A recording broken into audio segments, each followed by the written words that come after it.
Now let's begin with story 1. How paper money confused the Mongols. In the waning twilight of the 13th century, as the Mongol Empire reached the height of its power, vast stretches of Eurasia trembled beneath hoofbeats and banners. The Mongols had conquered more land in a century than Rome did in 5, and their thirst for speed, simplicity, and conquest was unmatched.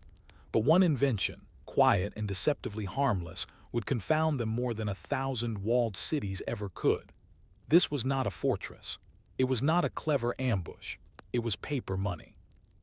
To understand how paper money puzzled the Mongols, we must first look away from the open steppe and turn toward the heart of China, particularly the Song dynasty, where the world's first government-issued paper currency began.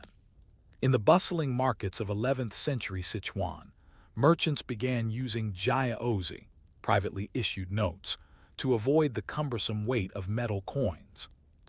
By the early 12th century, the Song government stepped in, monopolized the system, and started printing standardized bills.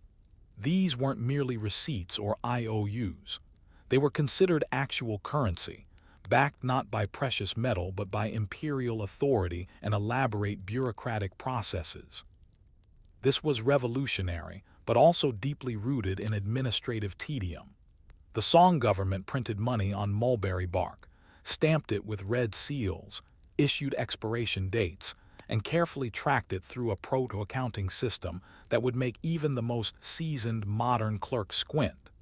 Behind each note was a trail of officials, record keepers, and regulations. While swords and sieges won wars, it was paperwork and print shops that moved grain, paid troops, and funded the empire's ambitions. So when the Mongols entered China, their conquest was not only territorial, it was administrative. And that's where things began to unravel. The Mongol worldview and the weight of metal. Mongol culture, built upon generations of nomadism, saw value as something tangible, preferably metal, portable, and usable. They used silver ingots, gold jewelry, and livestock as units of exchange. Their economy was mobile, decentralized, and personal. Paper, in contrast, burned in the wind and left nothing behind. But Genghis Khan and his successors were not fools. They understood the value of integrating conquered systems. In China, they needed to pay soldiers, fund infrastructure, and trade efficiently across distances too vast for coin caravans. Paper money, however strange, offered speed. So under Kublai Khan, the Mongols adopted paper money across the Yuan dynasty. They even issued their own versions, printed on thick mulberry bark, larger than their Song predecessors, with warnings scrawled in multiple languages. Those who refuse to use it will be punished. Punishment, in some cases, meant death. Yet for all their force, they could not print trust. The strange mechanics of trust. Trust was not a battlefield the Mongols could conquer. While they could compel usage through imperial decree, they couldn't force belief in value. For Chinese merchants who had used paper money before, this wasn't wholly unfamiliar, but for others, especially along the Silk Road and into Persia, this was heresy. In Samarkand, in Tabriz, and deep into Rus, stories circulated. The great Khan's merchants carried slips of bark and demanded horses, grain, silk in return. And when questioned, they pointed to imperial seals and thundered, "By the order of Kublai." Even Marco Polo, who traveled the Yuan Empire, was fascinated, perhaps even baffled by the scope of this paper currency. In his writings, he described it with both awe and a hint of incredulity, noting the sheer authority behind a piece of tree pulp that could buy a camel or a concubine. But beneath the imperial edicts and printing presses, something more delicate was cracking. The ecosystem of belief and exchange that underpins all money. Inflation in slow motion. In the early years, yuan paper money known as keo functioned adequately. It was accepted in government transactions, used in tax payments, and honored by court officials. But as war expenses mounted and corruption spread, the temptation to print more became irresistible. Without silver or gold to back the notes and with no universal mechanism for recall, paper notes multiplied. And slowly, predictably, they began to lose value. Merchants began charging more for goods when paid in KO. Villagers refused it, preferring barter. Taxes collected in paper lost purchasing power before they reached the capital. The bureaucracy, overconfident in its authority, responded by simply printing newer notes with larger face values. One 10 KO note could not buy what one 1 KO note once did. And still the great Khans printed. A world in transition. This confusion over paper money did not merely highlight economic instability, it underscored a deeper clash of values between a conquering nomadic elite and the complex sedentary societies they now ruled. To the Mongols, authority flowed downward from Khan to governor, soldier to peasant, and was enforced by steel. But paper money operated on a different logic. It required faith in systems, trust in continuity, and belief in the state's solvency. Ironically, these were ideas far more fragile than cities. In the empire's far western territories, the yuan paper money became almost unusable. Silk, silver, or grain was preferred. Mongol princes in Persia ignored it. Trade networks began to fragment. In China, peasants hoarded copper coins or reverted to bartering rice and tools. What good was a bark slip if no one wanted to accept it?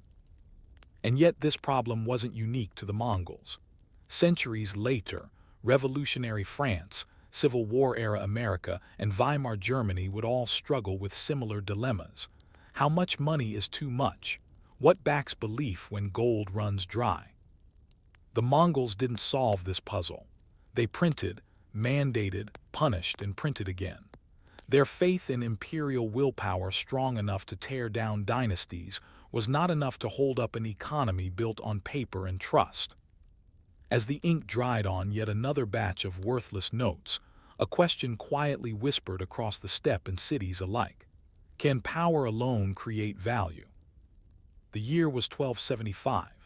Kublai Khan, now settled as emperor of the Yuan dynasty, presided over the largest land empire the world had ever known.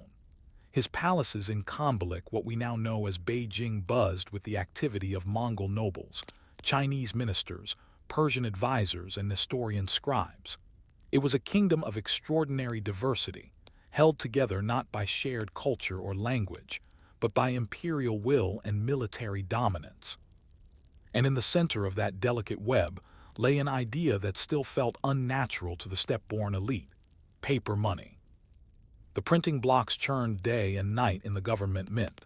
Thousands of mulberry bark notes were issued, each stamped with the black ink seal of the emperor. Each bore a warning: whoever does not accept this paper money shall be punished. The disobedient shall be executed. The edict was clear, but as any merchant from Kashgar to Hangzhou knew, fear and value are not the same thing. A currency rooted in authority, not material. Unlike coinage, which held intrinsic value due to its metallic content, paper money was valuable only because the state said it was. The Yuan court tried to emulate the Song system but misunderstood its subtleties. The Song had learned, slowly and with much trial, how to back their paper currency with reserves, manage inflation, and maintain trust through transparency. The Mongols, however, viewed state power as absolute and linear. A decree should function the same as a sword. And so, they failed to appreciate that economic systems could rebel in silence not through battle, but by retreating into barter, hoarding, and refusal. A farmer in the Yangtze Delta might accept paper for tax payments, but insist on copper coins at market. A cloth merchant in Xi'an would sell fine silk for silver to traveling Muslims, but double his prices when paid in KO. In theory, paper money unified the empire. In practice, it fractured trust, one transaction at a time. Foreign merchants and the Silk Road breakdown. Perhaps the most telling failure came not within China itself, but along the sprawling trade arteries that connected Yuan China to the Middle East and Europe. The Mongols, brilliant logisticians, had established relay stations and safe conduct passes across thousands of miles. Their empire had the bones for an economic revolution. But currency, that was another matter. In Persia and Central Asia, Muslim traders balked at paper notes. They had centuries of silver coinage tradition and considered bark paper money both foreign and unholy. Some Islamic scholars even debated whether accepting it was a form of gambling or usury. What was its value based on? Could you weigh it? Could you melt it? Could you pray with it in your pocket? Many said no. In the great trading cities of Tabriz, Bukhara, and even Baghdad conquered by Hulagu Khan, yuan paper was rejected outright. Goods continued to flow east, but only for silver, gold, or barter. This weakened the very purpose of paper currency, to simplify transactions across vast spaces. Instead, the empire had created an internal tool that didn't travel. For an empire that thrived on the movement of goods, people, and ideas, this was a growing fracture. The imperial edicts grow louder and weaker. Faced with skepticism, the Yuan administration didn't adapt. It doubled down. Officials issued ever larger denominations. Tenkeo notes became 50, 50 became 100, and eventually a single sheet could buy what once took a coin pouch to carry. But what the empire gained in ease, it lost in meaning. Inflation crept slowly at first. By the early 1290s, merchants openly charged more for the same goods when paid in paper. The phrase in keo or in silver became a standard question in transactions. Regional officials, some honest, many corrupt, manipulated prices, issued bribes in notes, or refused to accept payments themselves. A grain shipment might be taxed in keo but paid to farmers in rice. Worse still, the empire suffered currency fragmentation. The yuan began issuing regional paper notes for different provinces, each with its own expiration date and value. A note good in Dadu, Beijing, might be useless in Yunnan. The dream of a unified economic sphere faded under the weight of poor management. Paper, metal, and the return of barter. By the early 14th century, the Mongols found themselves in a strange economic contradiction. They still enforced the use of paper money, yet the very markets they depended on refused to obey. In rural areas, people had returned to barter, rice for cloth, pigs for salt, eggs for firewood. In cities, a strange hybrid system emerged. Notes were used for taxes and wages because the government demanded it, but real transactions favored metal or trade goods. Private coinage, both legal and illicit, began to reappear. In Fujian, copper coins from earlier dynasties were hoarded. In the north, Islamic dirhams circulated quietly. In port cities, Spanish silver began to arrive by ship. And still, the imperial presses did not stop. In 1309, during the reign of Emperor Wuzong, a new round of reforms was attempted. Officials tried to recall old notes, standardize values, and issue a new series backed, at least in name, by silver reserves. But by then, trust had decayed too far. The new notes fell flat. No amount of proclamation could undo years of bad policy and public doubt. Paper money, once a marvel of Chinese administrative innovation, had become a symbol of imperial overreach and economic confusion. The bureaucratic class and the burden of accounting. Within the massive bureaucracy that maintained the yuan state, a new class of record keepers emerged, the keo clerks. These men worked in dusty offices, tracking every issuance and withdrawal, every transfer between prefectures, every tax payment rendered in bark. Their lives were monotonous rows of tallies, ledgers of figures, and endless calculations. To outsiders, it looked like order. To insiders, it was a house of cards. Mistakes were common. Counterfeiting was widespread. Some regions reported conflicting amounts of currency in circulation. Entire shipments of tax paper vanished into corrupt hands. And when disaster struck, like the Yellow River flood of 1324, relief payments in paper proved useless in starving villages with no markets. Still, the clerks kept writing. Still, the printing blocks pounded. It is easy to mock the Mongols for misunderstanding paper money, but in truth, they were attempting something audacious: to bridge the world's most diverse and far-flung empire with an abstract, centralized economic tool. The failure wasn't one of intent. It was a failure of infrastructure, of pace, and of cultural compatibility. Paper money required not just trust, but continuity. And that was something the Mongol system, built on swift conquest and rigid command, could never truly provide. As winter settled over the empire and another batch of worthless notes arrived by courier, a new question arose not among emperors, but among merchants and villagers. If money no longer works, what does an empire run on? In the final decades of the 14th century, the Yuan dynasty was no longer the mighty arm of the Mongol Empire. Its banners still fluttered above the palaces in Dadu, and its officials still issued decrees, but something had shifted subtly at first, then catastrophically. The economy, once envisioned as a seamless system stretching from Beijing to Baghdad, had fractured beyond repair. The imperial bureaucracy continued to print paper money, but the people had stopped caring.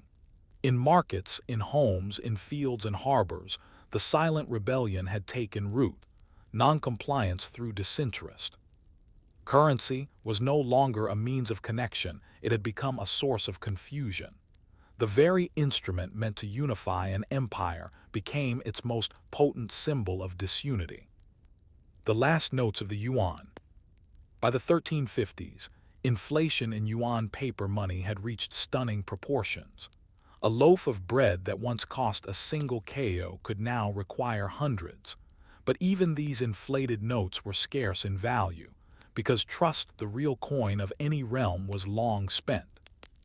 To combat this, the Yuan administration unleashed one final reform effort. In 1350, a new currency called the Zhiyuan Baiacha was introduced. Backed in theory by precious metals and salt reserves, it was printed with new security features and carried the promise of redemption in silver. The public's response, a shrug. Decades of mismanagement had hollowed out the idea of imperial currency. People used the notes for taxes if forced, but trade had all but abandoned paper. Markets relied on copper coins from older dynasties, foreign silver barter, or local scrip. Regional warlords even printed their own money, sometimes more trusted than the state. As rebellion simmered across the countryside, particularly under the leadership of a former peasant named Zhu Yuanzhang, the Yuan court found itself increasingly isolated. When the dynasty finally fell in 1368, the new Ming regime inherited not just a fractured political landscape, but a population deeply skeptical of government-issued paper currency. The Ming take over and burn the idea. Zhu Yuanzhang, who would become the Hongwu emperor, took power with a clear memory of the yuan failure. He had lived through the worst of the currency collapse. In one village, he reportedly witnessed peasants using ko to light fires. It wasn't just that the money had failed, it had become a joke. The Ming dynasty tried briefly to revive paper money. They issued the De Ming Baiaqiao, printed on heavy mulberry paper, larger than a modern piece of printer paper. But even with fresh leadership and firmer promises, the system began to decay within a few decades. Why? Because people remembered, and in money, memory is everything. By the 1450s, Ming paper currency had collapsed into irrelevance. For the next several centuries, China operated primarily on a metallic standard, silver mostly, and sometimes copper. Government-issued paper wouldn't be seriously attempted again until the late Qing period, some 400 years later. The printing presses of the yuan, once loud and tireless, were silent now. Their legacy was not one of innovation, but of cautionary tale. Lessons unlearned, then learned again. Across the centuries, the Mongol experiment with paper money echoed strangely into the future. In 17th century France, John Law attempted a similar fiat money system under the regency of Philippe d'Orléans. It ballooned, inflated, and collapsed, dragging the French economy into chaos. In the United States during the Revolutionary War, the Continental Congress printed notes that soon became worthless, leading to the expression, "not worth a continental." And in Germany after World War I, the Weimar Republic experienced hyperinflation so severe that children played with stacks of banknotes as if they were toys. Each time, paper money was undermined not by the concept itself, but by the failure of trust, overprinting, and lack of restraint. The Yuan dynasty's mistake was not the invention of paper currency. It was believing that imperial authority could substitute for institutional confidence, that a threat could replace value, that compliance could replace belief. Paper money, it turned out, wasn't just a piece of bark. It was a contract between the ruler and the ruled.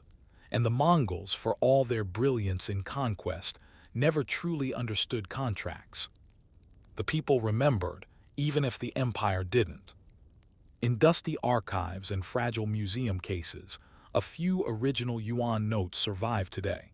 They are large, some nearly the size of a modern sheet of paper. Faded black ink spells out their value. A red seal declares them official. They often feature warnings about counterfeiters and the severest punishments imaginable. And yet their legacy isn't power, it's fragility. To look at one of these notes now is to see not just an ancient currency, but a window into an era when ideas moved faster than institutions, and authority failed to keep up with belief. And perhaps, when the Mongols looked at those pieces of bark, they too wondered, if only for a moment. Was it power they were printing, or paper? Story 2. The Salt Wars of Venice, Commerce versus Survival. The story of Venice often begins with gondolas, masked carnivals, and glittering palazzos. But before any of that, before the merchants grew rich, before Marco Polo sailed east, before the Doges wore golden robes, there was salt. Salt, plain and dull, was the foundation upon which the mighty Venetian Republic was built. Long before gold coins, silk trade, or naval warfare shaped its destiny, Venice was a struggling lagoon city fighting to control a single, boring but essential substance. And that struggle would lead to bitter rivalries, trade embargoes, bureaucratic trickery, and even bloodless wars, all in the name of a mineral that most today spill carelessly on the table. This is the story of how commerce and survival were shaped not by great battles or kings, but by evaporating water and salt pans baked under the Italian sun. A city in the marshes. To understand why salt mattered so much, we must begin in the 6th century, when refugees from mainland Italy fled waves of barbarian invasions and took shelter in the marshy islands of the Venetian lagoon. These were not ideal lands. The soil was unfit for farming. The tides were unpredictable, and the air, thick with brine and fog, could be cruel. But it had one advantage: seclusion. Hidden in this swampy world, a series of small communities began to coalesce: shell dwellings, rope-bound piers, wooden houses perched on driven poles. These early Venetians were poor but clever. With little arable land, they turned to fishing, shipbuilding, and trade. And soon they discovered something precious: they could produce salt. By channeling seawater into shallow basins and letting the Mediterranean sun do its work, they could harvest clean, white salt, not glamorous but essential. In a world without refrigeration, salt was gold. It preserved meat and fish, seasoned dull grain porridge, and served as a medium of exchange across much of Europe. In some cases, it was used to pay soldiers. In others, it was levied as tax. And Venice had it. The silent competition begins. Venice was not the only coastal town in northern Italy harvesting salt. The city of Comacchio, situated on the southern edge of the Po River Delta, was a formidable competitor. Its salt pans were large, and its merchants aggressive. For years, the two towns coexisted uneasily, each exporting their salt up and down the Adriatic coast. But as Venice grew in ambition and, more importantly, In bureaucratic organization, it began to see Comacchio as an existential threat. Salt wasn't just a product, it was Venice's lifeline. Without control over the salt trade, the city's fragile balance of commerce would collapse. So in the year 932, Venice made a decision. Comacchio's salt pans must be destroyed. A bloodless war over crystals. The attack was swift and almost entirely bloodless. Venetian ships arrived at Comacchio's salt fields not to fight a pitched battle, but to systematically destroy the evaporation basins. They flooded the salt pans, burned equipment, and left behind a message. This market belonged to Venice now. There were no knights, no banners, no songs. Just commerce. It was, in many ways, a bureaucratic war one fought not with swords but with ledgers, embargoes, and quiet policy shifts. Venice didn't want a messy conquest. It wanted economic dominance, and to ensure that salt flowed only through its own trade networks. From that point forward, the Venetian state took a more active role in managing the salt trade. It built vast storehouses, magazzini del sale, established price controls, and appointed officials specifically responsible for monitoring salt production and distribution. A body of clerks known as the salt magistrates was formed to track every grain that entered or left the city. Theirs was a life of measurements, contracts, and records dull to the outsider, but vital to Venice's rise. Monopoly by design. Over the next 2 centuries, Venice transformed salt from a regional commodity into a state-controlled industry. It created contracts with inland towns like Vicenza and Padua, requiring them to buy exclusively from Venetian stockpiles. Local production in those areas was banned or discouraged, and where persuasion failed, Venice used naval pressure or, more often, tax policy to bring cities into compliance. By the 13th century, Venice had achieved what many empires only dreamed of, a near-total monopoly on a resource everyone needed. But monopolies, even silent ones, have enemies. Competing powers like Genoa, Ancona, and later, the Holy Roman Empire saw Venice's grip on the salt trade as an unacceptable overreach. And while they didn't always say so publicly, they worked to undermine it. Smuggling increased. Alternative salt sources were quietly funded. Legal battles over tariffs and contracts filled entire chambers of parchment. Yet Venice, with its thick web of alliances, treaties, and paper trails, held fast. It didn't rely on force. It relied on paperwork. Entire wars were avoided simply because Venice controlled the terms of sale. This wasn't conquest, it was control. Salt and survival. Why was Venice so obsessed with salt? The answer is perhaps more boring than dramatic: survival. The city had no farmland. It depended on imports of grain from Dalmatia and later Egypt. Its wealth came from trade, not production, and trade depended on leverage, on having something others needed. Salt was that leverage. It allowed Venice to fund its navy, negotiate with inland towns, and outcompete its rivals. It paid for roads, shipyards, and palaces.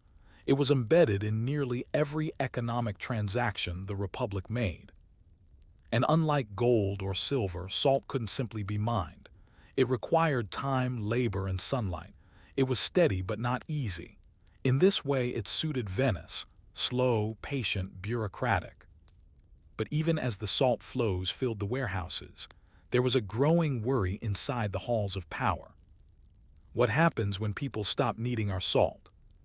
By the 14th century, Venice had completed one of the most boring but brilliant economic power plays in medieval history. It had transformed salt from a simple preservative into a lever of international diplomacy. But controlling supply was only half the battle. The real challenge was enforcing the monopoly. The Venetian government, already thick with bureaucrats, lawyers, and secretaries, turned salt into a matter of state paperwork. In dusty offices filled with ledgers, civil servants toiled under oil lamps to track every sale, every transport permit, every receipt stamped with the seal of the Republic. Salt didn't just flow from the salt pans, it flowed through forms, audits, and fines. And still contraband leaked through. The Bureau of Salt Affairs. At the center of this paper empire stood the Magistrato del Sal, or Magistracy of Salt. It was a complex network of clerks, inspectors, and port officials whose sole task was to maintain control over all aspects of the salt trade. Each barrel of salt that left the Venetian warehouses was recorded. Each shipment was counted, weighed, taxed, and double-checked against shipping manifests. Captains had to present salt permits at inspection stations, often paying tolls or bribes. Every discrepancy, a missing barrel, a mismatched weight required investigation and explanation. Even salt being moved from one Venetian-controlled city to another required paperwork. And yet, the system was riddled with small inefficiencies. Bribes were common. Warehouse workers sometimes miscounted shipments in exchange for favors. And in the hinterlands of the Republic, places like Friuli or Treviso, smugglers thrived. Smuggling, a quiet revolt. To the inland peasant, Venetian salt was expensive and inconvenient. They could see salt works operating in other regions. Comacchio rebuilt its basins, as did Servia and even parts of Dalmatia, but Venetian law forbade their use. So people got creative. Salt was hidden in sacks of grain, sewn into the lining of wagons, or disguised as flour. Boats floated down rivers under cover of darkness, their holds packed with illegal salt. Local traders forged Venetian permits, mimicked seals, or bribed inspectors to look the other way.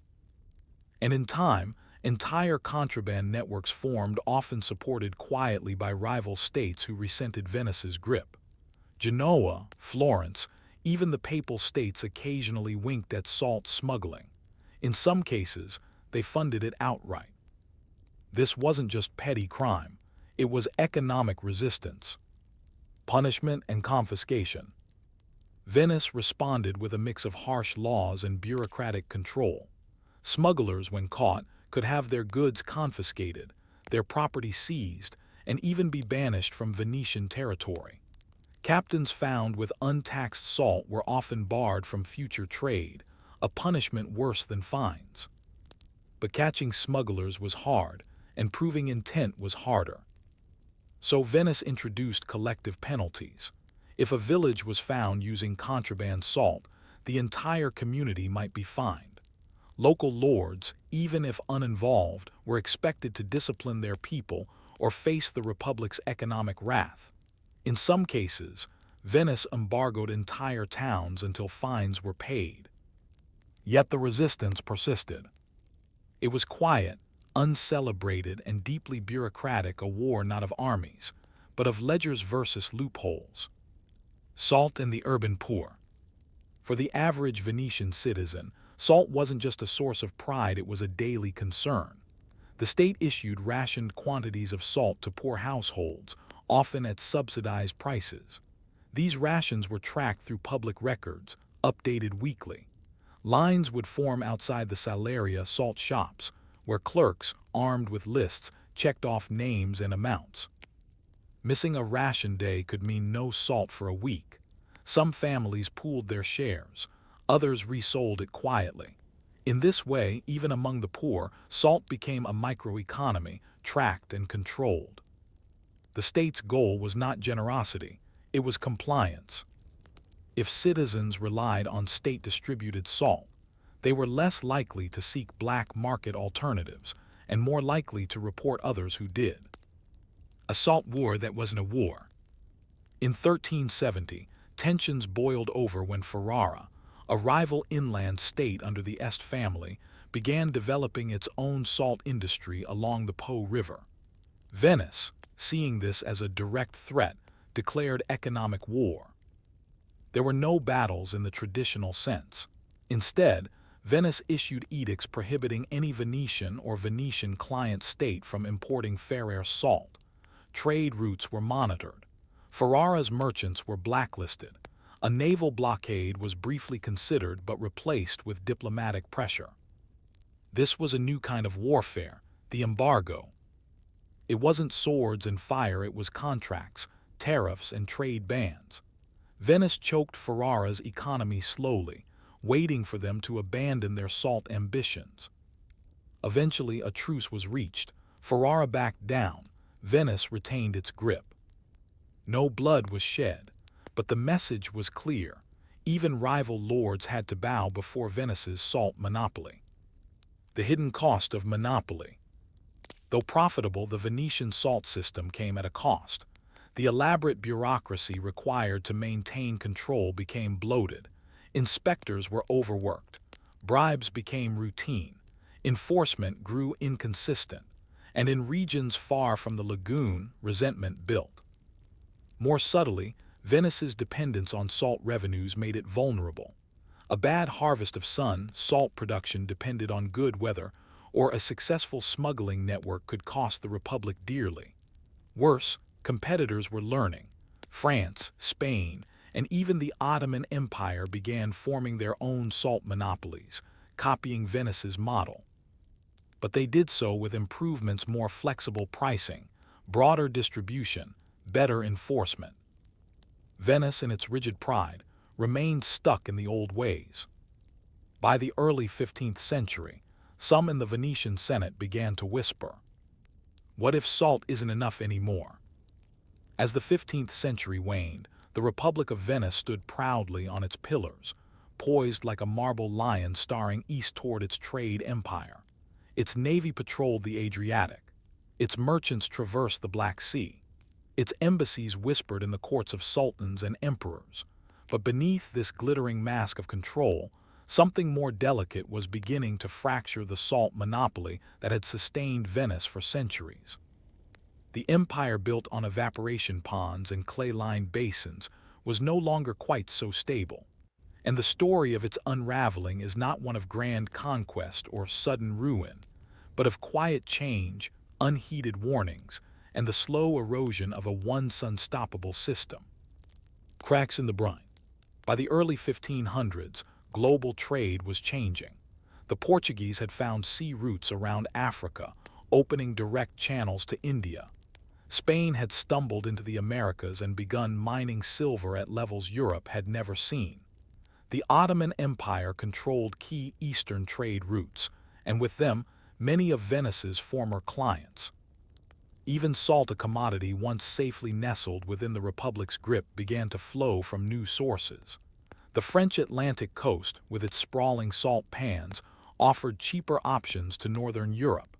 Spain, with access to Mediterranean and oceanic routes, began exporting aggressively. Even England, late to the game, ramped up domestic salt production. Venice could not stop these tides. The lagoon city, so skilled in economic warfare, could not embargo the Atlantic. It could not inspect ships that never entered the Adriatic. Its bureaucrats could track every barrel in Treviso, but not the thousands that now entered northern markets through Antwerp or Lisbon. The old strategy, strict control, contracts, threats, no longer applied. The economic shift. Internally, Venice had grown dependent on salt revenues. The state budget relied on the Provveditory al Sal, the salt magistrates, to fund not only trade but also public works, military expansion, and civic programs. The logic was simple: so long as Venice controlled salt, it controlled stability. But as prices dropped and smuggling increased, this financial foundation began to wobble. The state attempted to adjust, raising taxes, cutting subsidies, threatening local lords, but these were reactionary measures. The world had changed. And yet the bureaucracy remained. Venice continued maintaining vast salt storehouses. It continued inspecting shipments that no longer moved. It paid clerks to monitor routes that had fallen silent.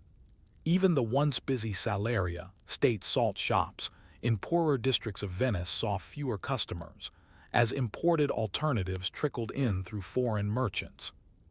The salt that once shaped wars now sat unused, aging in wooden barrels in dark storerooms. The bureaucracy becomes the relic. Perhaps the most fascinating part of this decline was the bureaucracy itself. The Magistrado del Sal continued to function well into the 17th century. Its clerks filed reports, updated inventories, and tracked smuggling cases. But these tasks became more ritual than reality. The economic teeth behind the records were gone.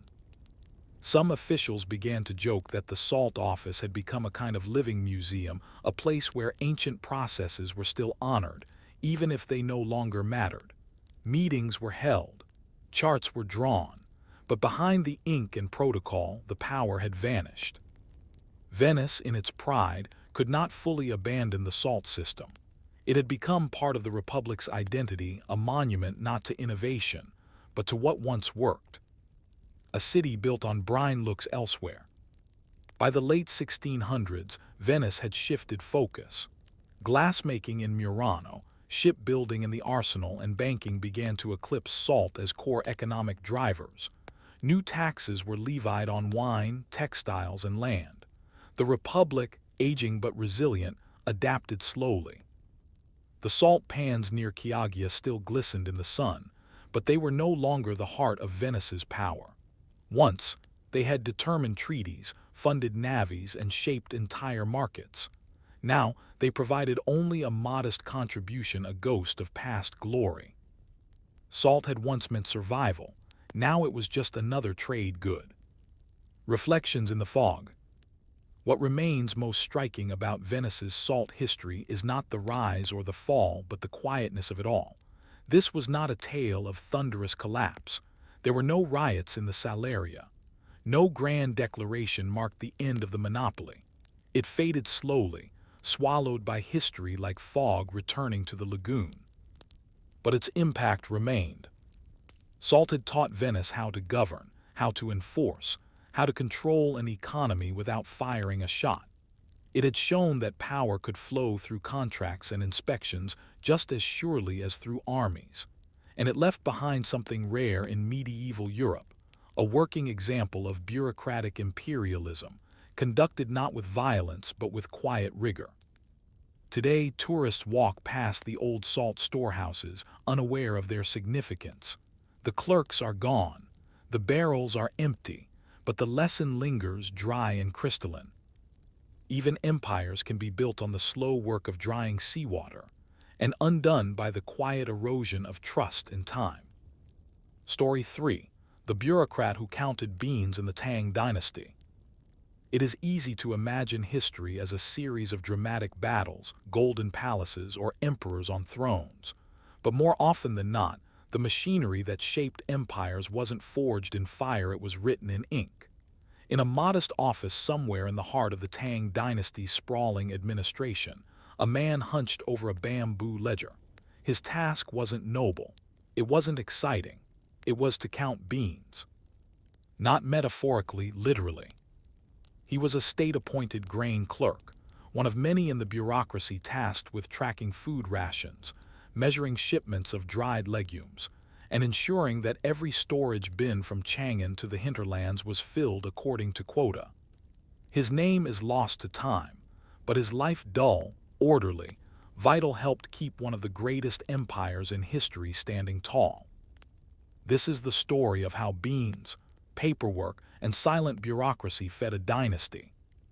The Tang dynasty's great machine.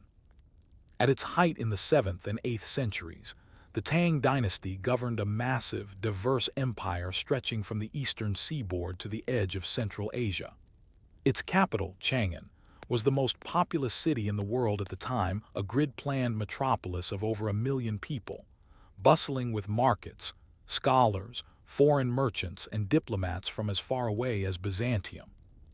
But for all its poetry, art, and military triumphs, the Tang state was held together by something more mundane, a vast bureaucracy of clerks and counters. Food, especially grains and legumes, was the linchpin of that system. Feeding armies, paying officials, supporting cities, and managing famine required a system of such mind-numbing precision that the empire's survival depended not on emperors, but on men who could accurately measure millet.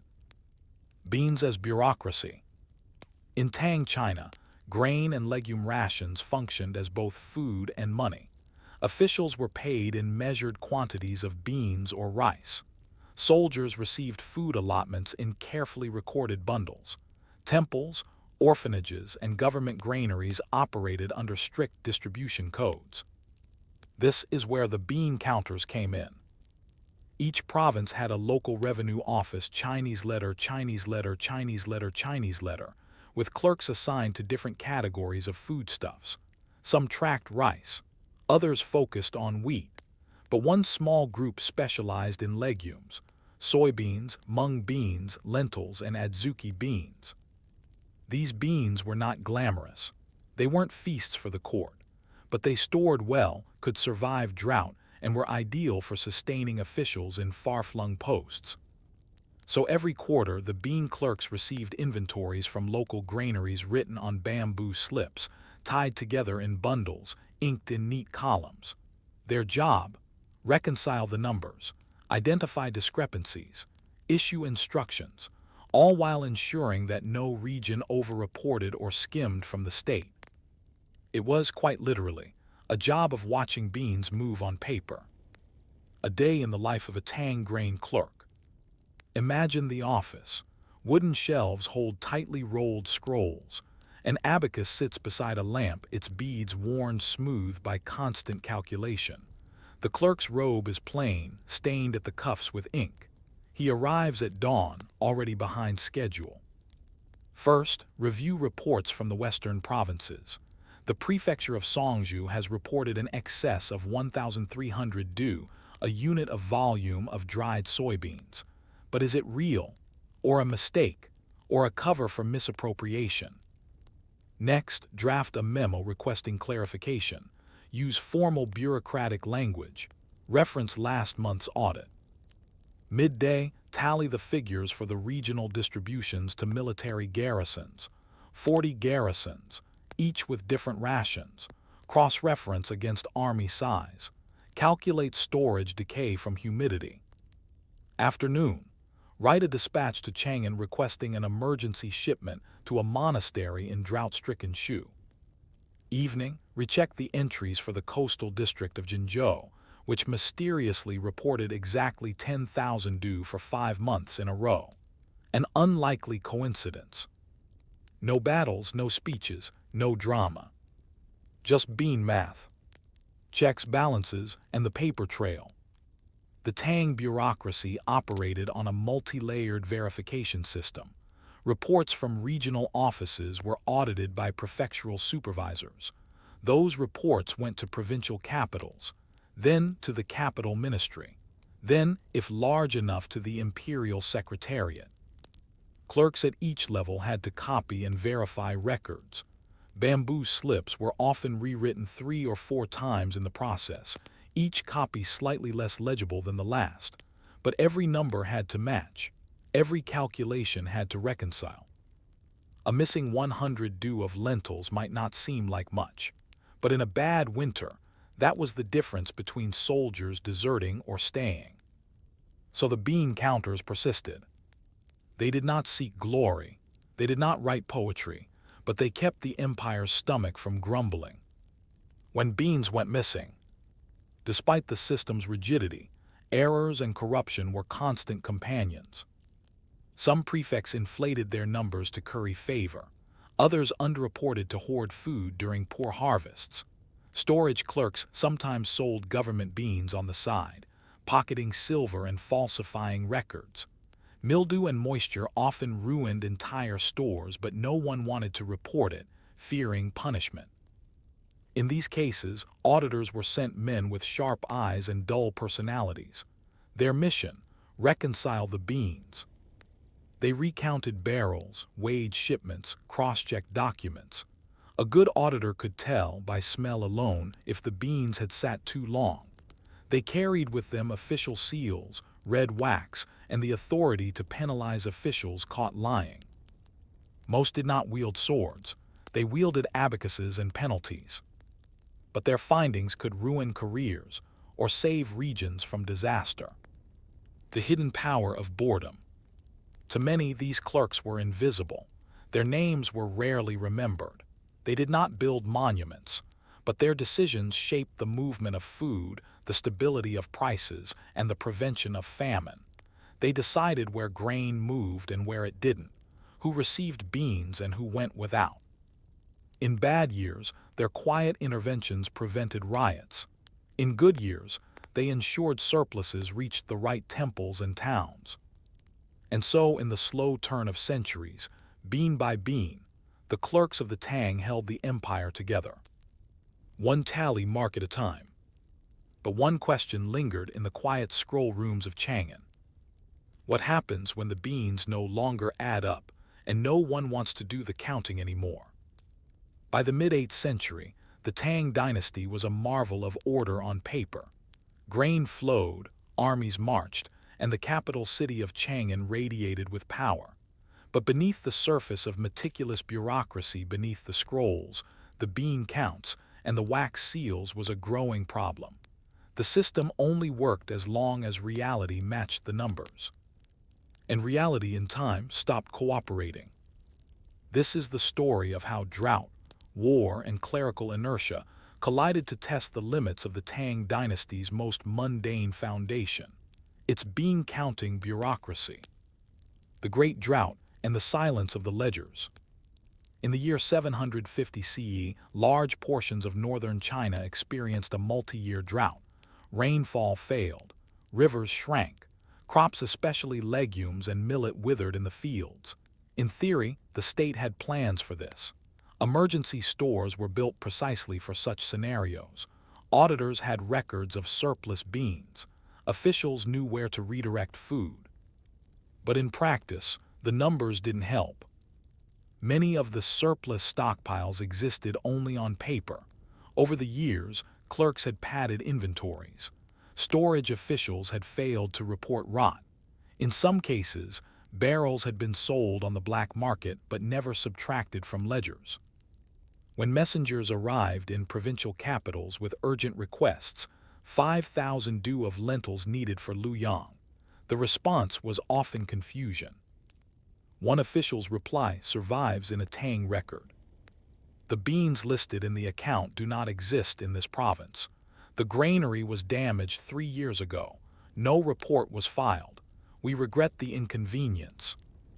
Inconvenience. To the starving villages, it was betrayal. The crisis of bureaucratic overload. The real tragedy was not maliciousness but inertia. Over centuries, the Tang bureaucracy had become so complex, so dependent on cross-verification and formality, that it was unable to act quickly. A shipment of grain from a regional granary to a disaster zone had to pass through local reporting, provincial verification, ministry approval, imperial authorization, shipping coordination, post-shipment reconciliation. This could take weeks, sometimes months. Meanwhile, the farmers in drought zones traded household goods for scraps of food. Some abandoned their fields. Others joined bandit groups who promised at least one full meal a day.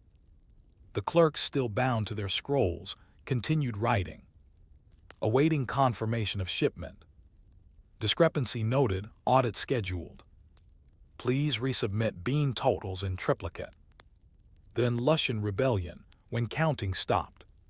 In 755 CE, the Tang bureaucracy faced a challenge no tally could manage: open civil war. The general in Lushan, once a favored military leader, launched a massive rebellion against the imperial government. His forces marched through the north, seizing cities including the eastern capital of Luoyang. The bean-counting clerks who had long monitored shipments and quotas suddenly found themselves displaced, ignored, or killed. Records were burned. Granaries were looted. Distribution routes vanished under the boots of marching armies. The entire system collapsed. Emergency rations could not be delivered. Supply chains failed. Even loyalist armies went hungry because the mechanism for feeding them, the invisible web of counters, inspectors, and accountants, had ceased to exist. The war would last nearly 8 years, leaving millions dead and forever weakening the dynasty. In the aftermath, a new kind of bean counter. When the rebellion was finally crushed in 763, the Tang state tried to reassert control, but the old system was broken. The clerks who returned to office found granaries emptied, fields abandoned, records destroyed, personnel missing or replaced by military governors. A decision was made: decentralize. Instead of a rigid top-down grain bureaucracy, the empire began to rely more on local landlords and military governors jidushi to manage food and supply. It was less efficient, more corrupt, but more responsive. Some traditional bean counters remained keepers of an old order, but their role shrank. In many cases, their ledgers became ceremonial rituals of a lost bureaucracy.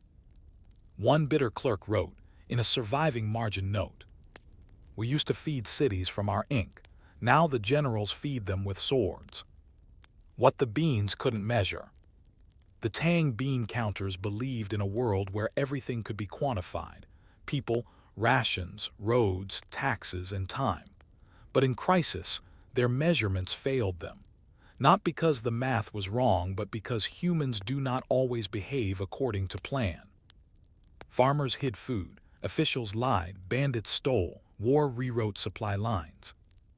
In one region, a prefect ordered 10,000 due of mung beans to be delivered by barge down the Grand Canal. The shipment was real, properly recorded, and actually dispatched. But the river was low. The barges stuck in the mud. By the time the water rose again, the beans had rotted in their holds, and the people they were meant to feed had either fled or died. Still, the delivery was marked as completed. A quiet decline.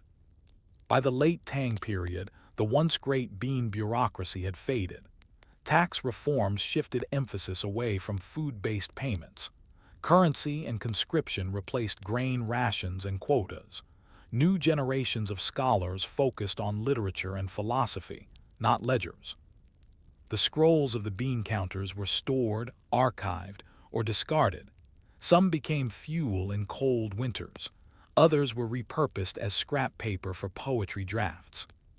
And yet, the ghost of the old system remained. Even in later dynasties, emperors would refer back to Tang grain records as models of order. Historians marveled at the detail. A 9th century scholar wrote, "In the days of old, even a lentil knew its destination." A thought left in ink. The Tang dynasty showed that bureaucracy can hold a nation together not through power or glory, but through the invisible labor of those who quietly track the beans. But it also showed the limits of such systems. That precision is not protection, and that no matter how perfect the accounting, life doesn't follow ledgers. And in the end, the empire that once counted every dew of lentils with perfect discipline fell not to invasion, but to its own inability to adapt when the numbers stopped making sense. But one final question lingers in the scroll dust of the old offices. Can an empire survive if the counters stop believing in what they count? By the time the Tang dynasty staggered into its final century, the grand architecture of the empire still stood: stone palaces, imperial courts, temples, but the silent scaffolding underneath. The web of counters, ledgers, and low-level clerks had begun to crumble. The bean counters were still there. They still inked numbers, still recorded shipments, still responded to directives that came late or not at all. But something had changed, something imperceptible but irreversible. The numbers no longer meant anything. This was no longer a matter of drought or rebellion. It was about a deeper erosion, when an empire forgets why it counts at all. The routine becomes ritual. In the twilight years of the Tang, the bureaucracy became increasingly ritualistic. Reports were still filed, but no one read them. Audits were scheduled but never completed. Grain tallies were copied into imperial archives but never used to allocate supplies. A magistrate in a southern district once submitted the same mung bean inventory 3 years in a row. No one noticed. No one asked. The beans, he later confessed, had never existed. And yet in the capital, clerks stamped the reports, bound them with twine, and filed them with the others. The system, like a tired ox, trudged forward not because it had somewhere to go, but because it didn't know how to stop. The bean ledgers as artifacts. By the 9th century, the once vibrant revenue offices had become places of dust and habit. Junior clerks arrived, copied old reports, debated column spacing, and argued over the correct thickness of bamboo slips. Some took pride in calligraphy. Others wrote poetry in margins. One clerk, whose name was preserved by accident, wrote in a fatting corner of a storage record, "The beans are no longer counted, but we count them still. Perhaps it is the counting that matters." Historians found that scroll in a collapsed chamber centuries later, alongside records of food shipments that never happened, to people who no longer lived, from granaries that had long been empty. It was not evidence of fraud.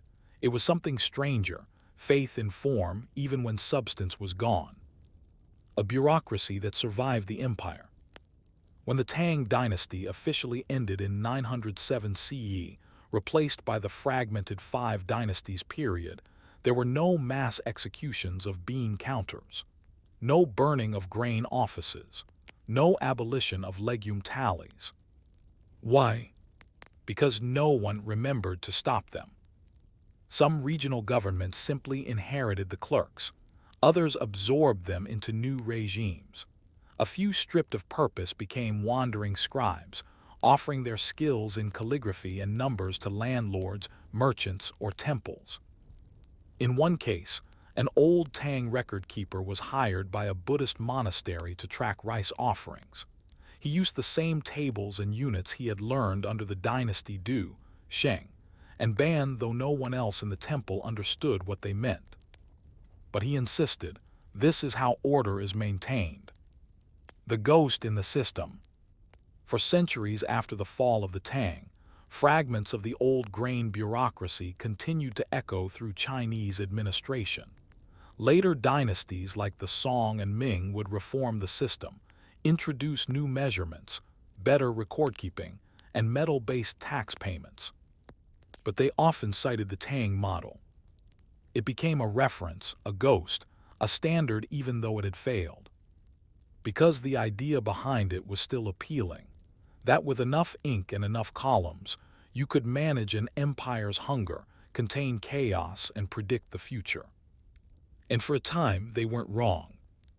The Tang did hold back famine, did pay armies, did keep roads supplied, thanks to those dull, nameless men tallying lentils behind closed doors. Legacy in quiet places. Today, few monuments are built to bureaucrats, even fewer to bean counters. But in museum basements and sealed archives, historians occasionally unroll old Tang accounting scrolls. They run their fingers along faded ink, trying to reconstruct what mattered. Some are complete ledgers. Others are fragments, records of soybean shipments in drought years, or corrections made in the margins of barley counts. They read like equations, but hidden inside are stories. Of a clerk who noticed food disappearing and tried to sound the alarm. Of an honest magistrate punished for reporting rotted grain. Of a warehouse foreman who added false beans to his tally to feed his starving village. These stories don't shout, they whisper. And in that whisper lies the truth of so many great states. It is not kings who keep the world together, but those who keep the ledgers straight, even when no one is watching. A final reflection. The Tang dynasty's fall is often told through war, politics, or rebellion, but it could just as easily be told through beans tracked, misplaced, or imagined. Because at the end of the day, the story of empire is also the story of routine, of people who wake up, pick up a brush, and count something as dull as legumes, believing that it matters. And perhaps for a time it did. But if all the beans were counted, all the ledgers balanced, and still the empire fell, was the counting ever the point? Story 4. Postal horses of the Persian Empire, galloping through the dust of bureaucracy. Before there was the internet, telegraph lines, or even the whisper of carrier pigeons, there was the hoofbeat, the sound of hooves pounding dry ground, again and again, across vast and unforgiving terrain. And few empires ever listened more carefully to that sound than the Achaemenid Persian Empire, the first true superpower of the ancient world. At its height, Persia stretched from the Indus River in the east to the Aegean Sea in the west, encompassing peoples, languages, and cities so diverse that no single voice could ever hope to manage them. And yet, somehow, the Persian emperors knew when a satrap, provincial governor, failed his duties. They knew when rebellion stirred in Egypt, or when tax shipments from Bactria ran late. How? Not through magic or oracles, but through horses. Postal horses. This is the story of the Persian royal road and the relay riders who carried bureaucracy on their backs, transforming messages into power without once taking a break to admire the view. The birth of an empire that needed speed. The Achaemenid Empire began with Cyrus the Great in the 6th century BCE and was later expanded by Darius I, who ruled from 522 to 486 BCE. Under Darius, the empire became a marvel of imperial engineering, not just in buildings and canals, but in the less glamorous realm of logistics. Darius inherited an empire that was too large to manage by intuition. It required a system, one that could turn information into authority and ensure that even distant provinces followed imperial orders. So he built something revolutionary, a standardized courier network spanning over 2,500 kilometers, from Susa in Persia to Sardis in Anatolia. This road wasn't for merchants. It wasn't for pilgrims. It was for messages and, more importantly, for the empire's ability to exist as a single entity. The royal road, dirt, distance, and diligence. The royal road was not paved in marble. It was dirt and stone, winding through mountains, plains, and rivers, but it was maintained, measured, and mapped. Every 25-30 kilometers, a relay station, sometimes called a peridazish, stood like a dot on a long sentence. Here, a fresh rider waited. Each station had stables, grain stores, sleeping quarters, and sometimes repair facilities for saddles and gear. A message left Susa on horseback, and within minutes of arriving at a station was transferred to the next rider, already waiting with a fresh horse. No delays, no deviation. In this way, imperial dispatches could travel over 1,600 miles in about 7-9 days, a speed unmatched in the ancient world. And yet there were no heroes, no grand tales, just horse after horse, rider after rider, dust after dust. The riders who were never remembered. We do not know the names of these couriers. Herodotus, writing in the 5th century BCE, mentioned them only in passing, describing their speed and determination. His famous line, "Neither snow, nor rain, nor heat, nor darkness of night prevents these couriers from completing their appointed course." This phrase would be reused thousands of years later by the U.S. Postal Service, but the original couriers left no memoirs.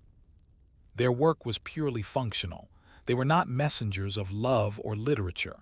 They carried tax receipts, military orders, grain inventories, reprimands for satraps, reports on irrigation canal damages. They were the flesh and blood interface between the king's orders and the world's compliance. The bureaucratic value of galloping. Why was this system so important? Because in a world before phones and trains, time was power.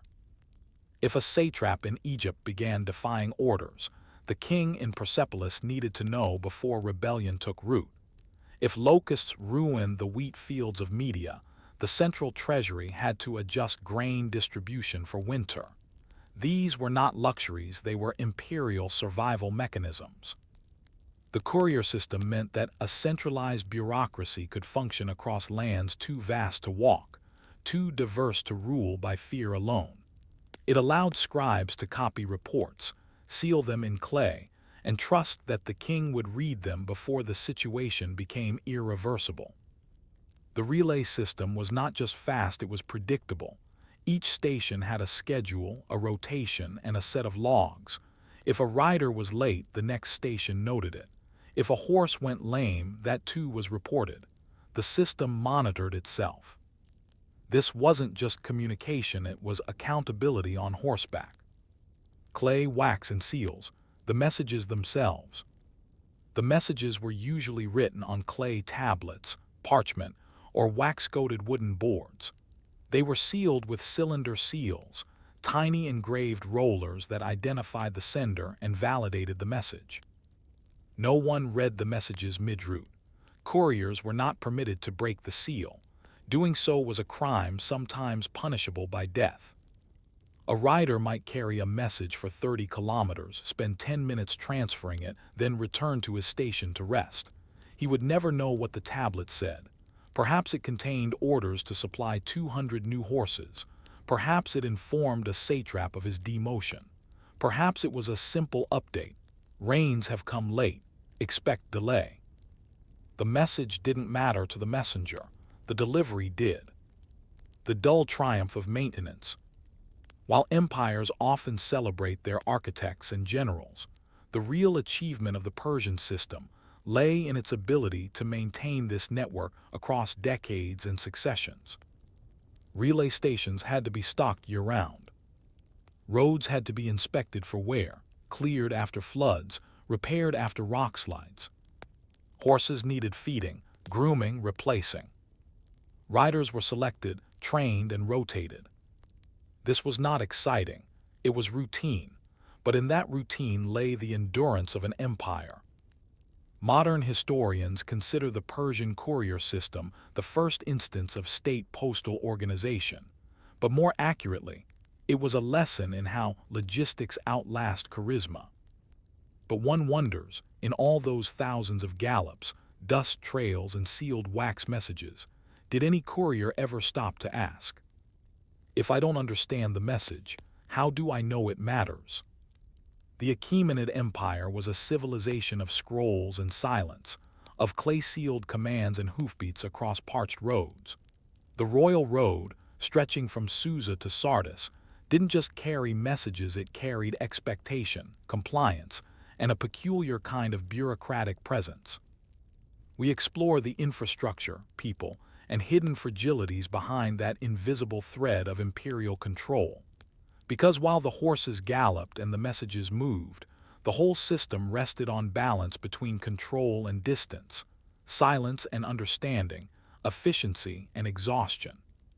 The satrap in the scroll. The Achaemenid Empire was organized into roughly 20 satrapies, large administrative regions governed by satraps, who acted like provincial governors. Satraps collected taxes, levied troops, managed local economies, and ensured order. But they were also deeply watched. Every satrap's office was a web of scribes, advisors, and local informants. Messages flowed in all directions, from villages to provincial capitals, from satraps to the king of kings. The postal horses were the nervous system of this body, relaying instructions and surveillance back and forth across deserts, mountains, and river valleys. To the satrap, a clay tablet arriving from the capital might bring an instruction to raise levies, a change in tax quotas, a report of suspicious conduct from a local spy, or more ominously, a summons to the court. What made the courier system so powerful was not speed alone, but the assumption that the king knew everything. Even if the king didn't. Postal riders and the rhythms of obedience. Riders were selected from local populations, Persians, Medes, Elamites, and others, but the position was not glamorous. Unlike warriors or merchants, postal riders earned no fame. Their task was routine but exacting. A single stretch might require a fresh horse every 20-30 km, a clean satchel for each message, daily grooming and feeding of the animals, log entries for times of departure and arrival. Failure to meet the timetable could draw punishment not always legal, but often immediate. Some riders disappeared on the road and were never found. Others simply gave up, walking away from the job in distant provinces where no one followed up. But most stayed, not out of love for the system, but because it was a job that mattered. There was something honorable, even if unspoken, about being the bridge between empire and province, even if no one remembered your name. The stations themselves, oases of organization. Each relay station was like a miniature bureaucratic node. Stable hands kept spare horses ready. A scribe recorded the comings and goings of riders. Small storage rooms held tools, grain, fodder, and sometimes extra tablets. A resting room was reserved for the courier in transit, usually just a cot and water. The stations were spaced with mathematical regularity. Herodotus noted that 111 stations spanned the road from Susa to Sardis. That's one every tilde 25 kilometers. Each station required coordination budget allocations, supply shipments, maintenance logs. These were handled by regional postal supervisors, who received their own courier messages from the capital, creating a self-perpetuating cycle of reports about reports. If a station fell into disrepair, it was noted. If a horse fell ill, it was replaced. If a scribe died, the next of kin was expected to notify the central office within 3 weeks. This was not a postal service. This was an administrative organism. Delays, disruptions, and dead zones. Despite its elegance, the system was vulnerable. Heavy rains in Anatolia turned dirt roads to muck. Summer heat in Elam scorched horses to collapse. Border tensions near Egypt led to bandit attacks on riders. Mountain passes in Armenia closed during winter storms. Messages were occasionally lost. Riders were ambushed. Bridges collapsed. In one case, a royal directive to delay military conscription in Lydia arrived 2 weeks late, by which time the troops had already been conscripted, trained, and relocated. And yet the empire did not collapse. Why? Because the system had redundancy. Secondary roads, alternative couriers, oral messengers on foot who traveled at half the speed but reached destinations when horses failed. Still, every failure left a scar. Not a loud one, but a silent, bureaucratic wound that only clerks and governors noticed. The psychological reach of the king. Perhaps the most subtle achievement of the postal system was not movement but perception. Even the most distant satrap believed that the king could hear them, that any misdeed might reach the palace in Susa, that a courier might arrive at any moment not with a message, but with a summons. This had a profound effect on governance. Many officials governed not out of loyalty, but out of anticipation, the fear that a rider might show up unannounced, carrying a sealed tablet with instructions they couldn't contest. In this way, the postal horses did more than deliver. They sustained imperial order through nothing but the possibility of communication. No news as good news. In many provinces, a rider's arrival meant something was wrong. A tax shortfall had been noted. An imperial visit was planned. An audit was scheduled. So for many local officials, no courier was the best courier. This quiet dread led to a peculiar paradox, a system built for communication that caused anxiety when it was actually used. And yet, officials still swept roads, fed horses, logged messages not because they loved the king, but because they feared the arrival of the next sealed order. And somewhere between Station 42 and 43, a rider moved alone through dust and wind, never knowing what he carried, but knowing that he must carry it well. But did he ever wonder if the message was never opened? Did the ride still matter? Empires rarely fall in a day. They wither, shift, forget, and sometimes long before their cities crumble or their thrones are overthrown, they stop delivering messages on time. The Persian Empire's postal system, once the most advanced communication network in the ancient world, would eventually decline. Not all at once, not loudly, but like so many tools of empire through neglect, quiet inefficiency, and obsolescence. We follow the fatting hoofbeats of the postal horses, tracing the decline of the royal road and the disappearance of the riders who once held an empire together by thread, seal, and dust. Xerxes and the strain of expansion. The system built under Darius I reached its peak under his son, Xerxes I, but the challenges of scale began to show. The empire had grown too fast. Roads extended into new territories farther west into Greece, farther east into modern-day Pakistan. Maintaining relay stations in unstable or rebellious provinces became nearly impossible. Corruption crept in. Station masters falsified records, funds for horse feed were embezzled, and new horses arrived untrained.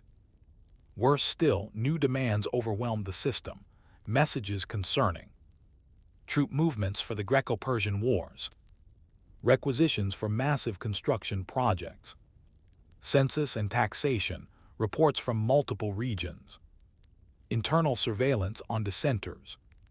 The volume of communication exploded, but the infrastructure did not expand proportionately. The roads stayed the same, the stations aged, the horses tired. And somewhere in a dusty logbook, a scribe quietly began to mark, delayed, next to more and more message receipts. The human limits of bureaucratic galloping. The system worked best when orders were simple, distances predictable, and governors obedient.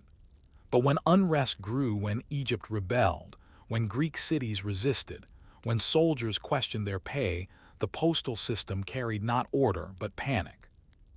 Messages now raced across the empire with urgency, not confidence. Mobilize now. Send grain reserves. Suppress rebellion. Where is the tax shipment? No response received. But urgency didn't make the roads faster. It only made the gaps more visible. And in provinces where loyalty waned, governors began ignoring messages altogether. If they didn't open the tablet, was it truly a command? If they burned the seal, could it be proven that the message ever arrived? The postal system, once a symbol of imperial reach, had become a test of loyalty, and one that many now failed. The rise of the Greeks, the fall of the riders. When Alexander the Great invaded Persia in 334 BCE, he didn't just fight soldiers, he fought a decaying information infrastructure. Alexander's armies moved quickly. They exploited gaps in Persian communication. They intercepted couriers. They redirected roads. In some provinces, Persian satraps received no orders. In others, they received contradictory ones. The once fluid chain of communication had fragmented into isolated nodes, some still functioning, others dark and forgotten. By the time Alexander reached Persepolis, the core of the empire, the royal road was still intact, but it no longer served an empire. It had become an artifact of what had once worked. After the empire, echoes in the dust. With the fall of the Achaemenids, the relay stations were abandoned or repurposed. Horses scattered. Clay tablets disintegrated. Riders found other work, some for Alexander, others as local messengers, a few simply vanishing into history. But the idea lived on. The Romans would later build roads and stations of their own, borrowing heavily from Persian precedent. The Byzantines and Islamic caliphates would organize postal systems with remarkable similarity. Even in China, where the imperial relay system developed independently, the concept was strikingly parallel. Riders, stations, sealed messages, and logistical bureaucracy. The Persian system did not survive, but its logic did. Legacy of the unread messages. Today, archaeologists uncover fragments of this postal empire. Burned stables near old roadbeds. Stone markers indicating mileage. Clay seals bearing royal insignia. scribbled logs with arrival times and delay notes. One such note, dated tentatively to the late 4th century BCE, simply reads, "Rider did not arrive, reason unknown, no replacement available." It is unremarkable, but it marks a quiet moment when a message was expected and never came. And perhaps that's how empires end, not with the final message, but with the first one that's never delivered. A final thought. The Persian postal system was never designed to inspire. It wasn't meant to dazzle. It was meant to function. It did not ask to be remembered, but it deserves to be. Because behind every order, every decision, every imperial decree was a tired horse, a silent rider, and the dirt path connecting power to people. It was never glamorous. It was just necessary. But if the roads are gone, the riders forgotten, and the messages lost, can the empire they supported still echo in the dust? Story 5. Why the Roman concrete recipe was almost forgot. Today, we marvel at the ruins of ancient Rome, the Pantheon, the aqueducts, the still-standing arches and massive harbor breakwaters, and we assume they were built with marble and grandeur. But the true wonder, the real reason so many Roman structures remain after 2,000 years, is something far duller, grayer, and more granular. Concrete. Not modern Portland cement, but an older, stranger, and in some ways superior blend. Roman concrete opus cementitium wasn't just construction material. It was imperial infrastructure, a chemical marriage of volcanic ash, lime, and seawater that defied time. And yet, despite using it to build the Mediterranean world, Rome forgot how to make it. Within centuries of the Western Empire's fall, the recipe disappeared, buried not by war, but by neglect, substitution, and the fading memory of slow chemistry. This is the story of the most enduring material of antiquity, and how something so foundational was almost lost in the shuffle of history. The humble origins of Roman concrete. The Romans didn't invent concrete, but they perfected it. Early builders in the ancient Near East used primitive forms of mortar, and the Greeks experimented with lime and stone aggregate. But the Romans, particularly beginning in the 2nd century BCE, discovered something transformative near Mount Vesuvius: volcanic ash, called pozzolana. When mixed with slaked lime, calcium hydroxide, and water, then combined with chunks of rock or broken brick, it hardened not just through evaporation like modern cement, but through a slow chemical reaction that bound the mixture together at a molecular level. More importantly, it hardened underwater. This allowed Romans to build ports, breakwaters, and aqueducts that could resist erosion for millennia. This wasn't just innovation. It was imperial logistics, and logistics, as always, meant bureaucracy. How the empire poured infrastructure. Roman builders didn't just mix concrete casually. The empire developed concrete inspectors, curators operum publicorum, standardized ratios for ash, lime, and aggregate depending on use, e.g., more pozzolana near coasts, molds of wooden frames into which concrete was poured, a supply chain that moved ash from Campania, lime from kilns across the empire, and stone from local quarries. Concrete became a state-sponsored building material, especially under emperors like Augustus, who boasted that he found Rome a city of brick and left it a city of marble, but marble facades were often veneers over massive concrete cores. The Pantheon's massive dome poured concrete. The aqueducts that fed Rome, concrete channels lined with waterproof mortar. The sea walls at Caesarea Maritima, concrete set underwater using pozzolana. And behind every beamless roof or curved vault stood not an architect but a supply officer, a clerk, or a work crew boss checking the lime-to-ash ratio. The science no one wrote down. Despite the scale of usage, the Romans left very little technical writing on how their concrete worked. Vitruvius, the Roman architect, mentioned pozzolana in De Architectura, but gave only general guidance. Pliny the Elder, in Naturalis Historia, noted the astonishing hardening effect of volcanic ash. Neither explained the chemistry, nor why it mattered. And most builders, they didn't read at all. Recipes were passed down orally through guilds and apprenticeships. Construction teams learned ratios by feel, by texture, by timing of the set. There was no central textbook, no imperial engineering manual. Concrete was everywhere and understood by few. The problem of substitution. As the empire expanded, it tried to reproduce Roman concrete across regions without pozzolanic ash. In Britain, Gaul, and the Rhine provinces, builders substituted sand, crushed pottery, or different types of volcanic dust. The result: concrete that was weaker, structures that weathered faster, mixtures that didn't set underwater, projects that collapsed or had to be repaired regularly. Still, it was good enough for local use. Over time, these substitutions became standard, and knowledge of the original pozzolanic chemistry drifted away even as the buildings made from it continued to stand tall in the capital. Rome itself had forgotten its own formula. The long, boring decline. By the 4th century CE, the Western Roman Empire was already straining. Budgets were tight, work crews unpaid, trade disrupted, and the supply chains that had once delivered pozzolana across the empire broke down. Ash from Campania stopped arriving in distant provinces. Lime kilns were abandoned. Inspectors' posts went unfilled.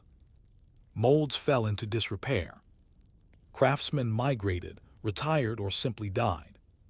Concrete projects shrank. Brick and stone returned. The secret of the strongest material in the Roman world was quietly left out of the procurement lists. No edict was issued. No archive was sealed. It just wasn't used anymore. And so the question quietly hardened, much like the walls of the Pantheon. How could something that held up an empire be lost with so little resistance? By the 5th century CE, the Western Roman Empire was a pale shadow of its former self. Roads went unrepaired, borders contracted, and the once steady hand of Roman engineering gave way to patchwork improvisation. But amid the decline of institutions and the rise of local power, the loss that went mostly unnoticed was this: no one remembered how to make real Roman concrete. Not because it was outlawed, not because it was a guarded state secret, but because, like so many great systems, it depended on the invisible chain of everyday knowledge: bricklayers, lime kiln operators, quarrymen, and ash haulers. As their jobs disappeared, so did the unwritten instructions they carried in their hands and habits. When buildings outlived their builders. In places like Rome, Ostia, and Pompeii, buildings made of high-quality pozzolanic concrete stood firm, but no one left notes on how they'd been built. As time passed, later generations marveled at the durability of the structures without understanding the chemistry behind them. Travelers in medieval Europe would walk past vast Roman ruins, domes still intact, aqueducts still arching, and wonder what kind of stone was used. They often assumed it was cut from single slabs of rock, or held together with an unknown binding spell, or was some lost Roman material, like a vanished kind of marble. No one guessed it was a carefully mixed blend of ash, lime, and rubble poured into molds. Concrete had become invisible. Medieval masonry, a different craft entirely. During the Middle Ages, building styles changed. The focus shifted to stone masonry, with visible blocks and mortar; timber construction, especially in northern Europe; clay-based mortars, used in rural regions for low-rise structures. These methods didn't require volcanic ash. They required stonecutters, carpenters, and masons' crafts with their own guilds, training systems, and traditions. The Roman way of building with molds and poured concrete no longer fit the toolkit. Most medieval builders didn't even consider it viable. And when they tried, the results were often disappointing: weak mortars, poor cohesion, and crumbling supports. So they turned away. Even when they built on Roman foundations or repurposed Roman ruins, they built with their own systems. The core of Roman infrastructure remained like a skeleton beneath medieval towns, but its construction logic was no longer shared. The silent disappearance of Pozzolana. One of the most significant details in this story is that the core ingredient of Roman concrete, pozzolana, was not exotic. It still existed. The volcanic regions of Campania still produced ash with the same properties. Roman engineers had extracted it for centuries. But by the 6th century, the ash quarries near Puteoli were abandoned or forgotten. Trade routes had broken down. Imperial logistics had disappeared. The knowledge that this specific ash, when mixed with lime and water, created hydraulic cement was no longer passed along. And the ash sat there waiting, misunderstood, uncollected. It would take more than 1,000 years before someone tested it again for its ancient purpose. The Middle Ages, admiration without understanding. In the medieval and early Renaissance periods, Roman ruins were admired, copied, even looted, but not understood technically. The Pantheon's dome became a wonder of mystery. Aqueducts were reused but not replicated. Arches were rebuilt using stone, not concrete molds. Fortifications were constructed with traditional masonry, slower and more expensive. Even Leonardo da Vinci, fascinated by Roman engineering, made sketches of bridges and domes without ever rediscovering the old formula. His designs relied on stone, weight, and mechanical ingenuity, not chemical bonding. Architects could trace the shape of Roman greatness, but the material behind it was gone. The revival that didn't happen yet. In the late Renaissance and early modern period, antiquarians began cataloging Roman sites more seriously. Travelers visited ruins and recorded measurements, but again, focus centered on aesthetics, geometry, Latin inscriptions, not chemistry. And so, even as Roman columns were copied in new public buildings, and Roman arches inspired cathedrals and palaces, no one said, "Let's look into what they were actually made of." In some cases, Renaissance builders unknowingly reused Roman concrete in their foundations. It was durable, easy to shape when wet and already there. But they didn't analyze it. They just rebuilt atop it. It wasn't until the 18th and 19th centuries that engineers began asking technical questions again, slowly, cautiously, and still missing pieces of the puzzle. Structures that endured without explanation. What makes this story more curious is the sheer resilience of Roman concrete structures. The Pantheon dome, 43 meters wide, still intact.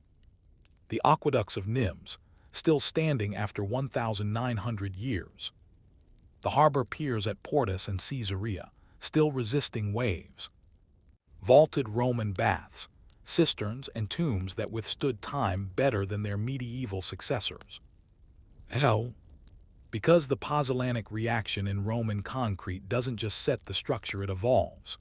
Over centuries, the chemical process continues slowly, reinforcing bonds at the micro level. Underwater structures, in particular, showed remarkable self-healing properties, as new crystals formed inside cracks, tightening the material over time. But in the medieval mindset, this was natural mystery, not material science. And so the structures endured, but the understanding behind them did not. And so, long before the Industrial Revolution, long before Portland cement, the question quietly lingered in the shadows of ruins. If the secret to Rome's strength was buried in ash, why did no one look for it? By the early 19th century, Roman ruins still dominated the Mediterranean skyline, silent, weathered, monumental. Domes stood where no dome should stand. Sea walls resisted tides long after the engineers who built them were forgotten. And yet, no one could truly explain why they had lasted so long. Concrete had returned to European architecture in a different form, Portland cement, invented in 1824. But this modern material, while useful, did not behave like ancient Roman concrete. It cracked. It eroded in seawater. It did not age gracefully. It was a functional compromise, not a mystery solved. The secret of Roman concrete remained buried in ash and chemistry, waiting patiently for the next curious question. The modern puzzle. By the mid-20th century, as materials science advanced and archaeologists began taking microscopic samples from Roman marine structures, researchers noticed something strange. The concrete wasn't inert. It was undergoing a chemical transformation. New crystals were growing inside the material, filling cracks, strengthening weak points. The structures weren't just resisting decay, they were reacting to it. This led to one of the most overlooked but important conclusions in ancient engineering. Roman concrete heals itself over time, particularly in marine environments, where the mix of lime, seawater, and pozzolanic ash causes aluminous tobermorite to form a durable mineral that modern cement doesn't produce. The sea, rather than weakening the concrete, strengthened it. For a civilization that didn't understand atomic structures, this was astonishing. But they had discovered it, refined it, and eventually forgotten it. Scientists with shovels. Starting in the 1970s and accelerating in the early 2000s, interdisciplinary teams of chemists, engineers, and archaeologists began using modern tools, electron microscopes, X-ray diffraction, geochemical modeling to examine samples from Portus Claudius, the ancient Roman harbor; Bay, a submerged resort town in the Bay of Naples; the Pantheon, still the largest unreinforced concrete dome in the world. What they found matched what had long been suspected. Roman concrete was low in calcium, unlike modern cement. The volcanic ash contained silica and alumina that reacted slowly over decades. The mixture was highly resistant to chemical attack, especially from salt water. The aggregate was not just filler, it was part of the chemistry. And most importantly, it lasted not in spite of time but because of it. Why it wasn't immediately revived. Despite the rediscovery, Roman-style concrete has not yet been widely adopted in modern construction. Why? Because it requires specific volcanic ash, most easily sourced from the Bay of Naples. Slower curing times weeks or months, not hours. Adaptation of modern industrial systems, not designed for long-set chemistry. A willingness to build for centuries, not for decades. In today's economy, speed often trumps endurance. Developers want fast results. Governments favor cost efficiency. Buildings are rarely designed to stand for 2,000 years. So the concrete of Rome, proven, durable, quietly brilliant, remains mostly unused. Admired, studied, occasionally replicated for heritage projects, but not reinstated. It's not forgotten anymore. It's simply impractical in an impatient world. The legacy in stone and silence. What endures is not just the concrete itself, but the idea that greatness can be hidden in the most mundane materials. The Romans didn't decorate their concrete. They didn't celebrate it in poems. They poured it, buried it, and built upon it. They trusted it to last, and it did. And though the recipe was lost for over 1,000 years, its strength endured not because it was sacred, but because it was well mixed, well planned, and well placed. There is no mystery left, only the patience to do it properly. A final reflection. Roman concrete teaches us that the most powerful structures are not the ones people notice, but the ones that survive unnoticed. It was never dramatic, never poetic, just ash, lime, and rubble fused into something more than the sum of its parts. And in a world that often forgets its foundations, perhaps it's worth asking, what else have we lost, not to war or fire, but to the quiet erosion of disinterest. Story 6. The Window Tax That Changed British Architecture. In the early 18th century, in the soot-streaked cities and sleepy villages of Britain, something peculiar began to disappear from buildings not through fire, not from war, but through legislation. Windows. Bricked up, boarded, covered with plaster, sometimes faked entirely facades painted with shadows where glass panes should have been. What had once been a symbol of openness, air, and light now became an economic liability. This was not a result of architectural fashion. It was the outcome of something far more mundane and quietly disruptive. The window tax. Enacted in 1696 under the reign of King William III, the window tax was a response to a perennial government problem: how to raise money without saying you're raising taxes. And what it led to was a subtle, decades-long transformation of buildings, skylines, public health, and even the psychology of British domestic life. This is the story of how counting windows became a form of accounting for wealth, and how that accounting changed the literal shape of Britain. The problem of taxation without outrage. In the late 1600s, Britain was in debt. The 9 Years' War against France had drained the royal treasury. Parliament was unwilling to approve broad new income taxes, which were politically toxic and difficult to enforce. Property taxes, too, were hard to assess fairly. Many people concealed their assets, and land values fluctuated wildly. The crown needed something visible, stable, and impossible to hide. And so came the idea: tax the openings in a house that let in light. The assumption was simple. The more windows a house had, the larger and wealthier it likely was. Poorer homes had fewer windows or none at all. A window was a visible proxy for prosperity, a built-in status symbol. And thus, in 1696, the window tax was born. How the tax worked. The original structure of the tax was straightforward. Every house paid a flat-rate house tax. In addition, houses with more than 10 windows were taxed based on the number of windows. Rates varied over time, but the basic formula remained. 10 to 14 windows, low bracket. 15 to 19 windows, mid bracket. 20 plus windows, high bracket. It didn't matter what kind of window it was: bay window, attic slit, or ornate front parlor glass, they all counted. Inspectors were dispatched to record window counts, and records were compiled in dusty ledgers, town by town. The effect was immediate and visible. The architectural response. Britons, especially the middling classes, responded in the most predictable way possible. They blocked up their windows. In urban row houses, you can still see them today. Square indentations filled with bricks, often slightly off color from the surrounding wall. Painted window frames with no glass behind them. Symmetrical facades designed to look balanced, even when half the windows were false. Architects began designing houses with internal symmetry, but external thrift.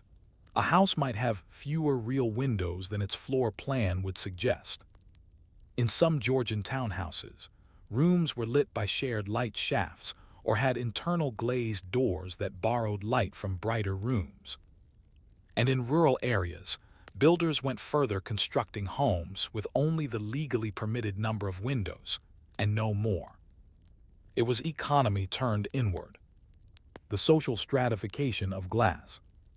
Over time, windows became more than architectural features, they became tax symbols. To walk down a street in London or York or Bath was to read class in panes of glass. The aristocracy kept their windows open and proud, paying the tax without concern. The working poor often had no windows at all. The emerging middle class faced a dilemma: keep the light and pay the tax, or seal the house and save money. Some chose clever cheats, installing shuttered window openings that could be closed off during inspections. using mirrors and reflective interiors to compensate for lost daylight. Designing homes where only the street-facing side had windows to create the appearance of affluence while concealing bare walls behind. Thus, light became a form of economic signaling, and glass a commodity tied to wealth. Public health begins to dim. What no one anticipated was the unintended side effect. Dark houses are unhealthy houses.